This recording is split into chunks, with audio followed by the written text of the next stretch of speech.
It's been 3 months since Tyson Foods closed its Glen Allen processing plant, leaving hundreds of workers without a job and poultry farmers across central and southside Virginia with empty chicken houses.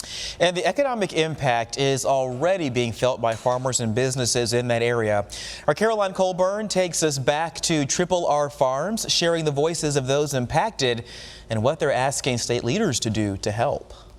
For nearly 40 years, since 1976, chicken farming it's been a while. Has been the way of life for Nottoway farmer Roger Reynolds and his family. Feeding American people, feeding the world. I mean, that's what we're in the business to do, and that's what we want to do. But since May, the typical sounds and sights of Triple R Farms have changed. When you stand back here and you look here and this is empty, it's sad. It's very sad. 4 broiler houses that used to be home to 144,000 chickens sit empty.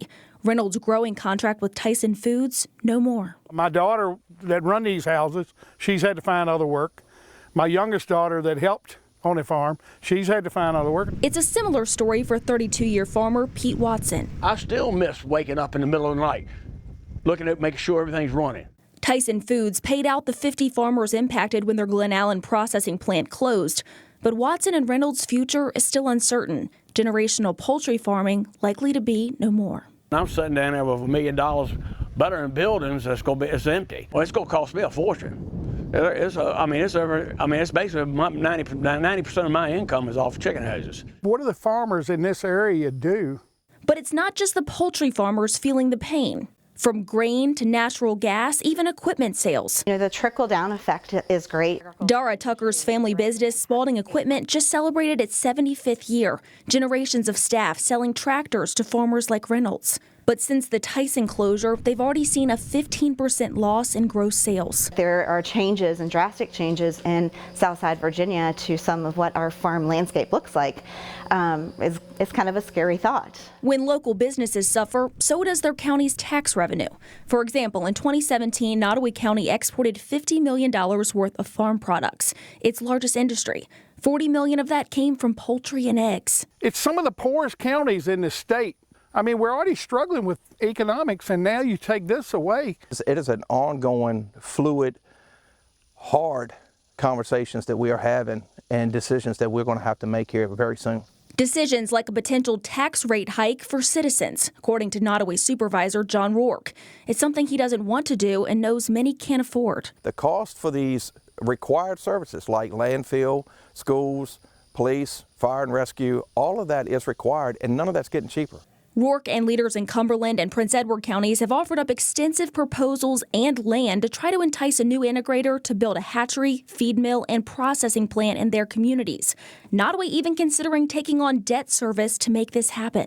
If this fails, it won't be because of a lack of this county government looking out for its local farmers and its local businesses. But there's just one big problem. The economy is a little uncertain. Interest rates are still high. Virginia Secretary of Agriculture Matt Lohr, who's a poultry farmer himself, says the state has been in touch with 25 companies from the South and Midwest about coming to Southside. But because Tyson isn't willing to sell its plant, which isn't currently being used, or its hatchery and grain mill, which are both operating on a limited capacity, the cost for a new company to start from the ground up, $350 million.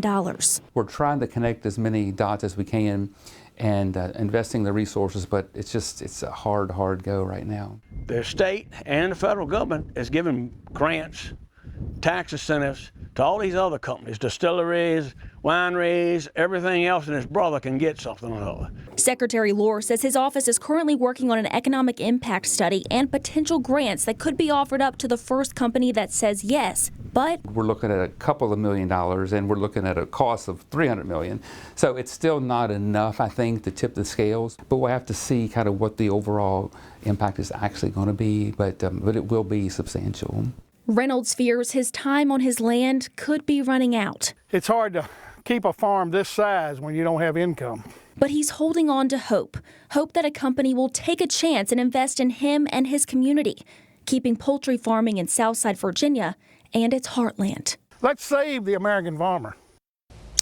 And that was our Caroline Colburn reporting. We did reach out to Tyson for a statement on the company selling the processing plant, grain mill, and hatchery, and to see how long they plan to run their breeding operation with the two farmers who still have contracts.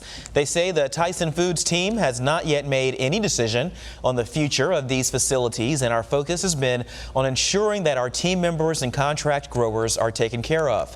We provided impacted growers with fair and equitable compensation terms to voluntarily end their relationship with Tyson Foods, and all broiler growers have accepted.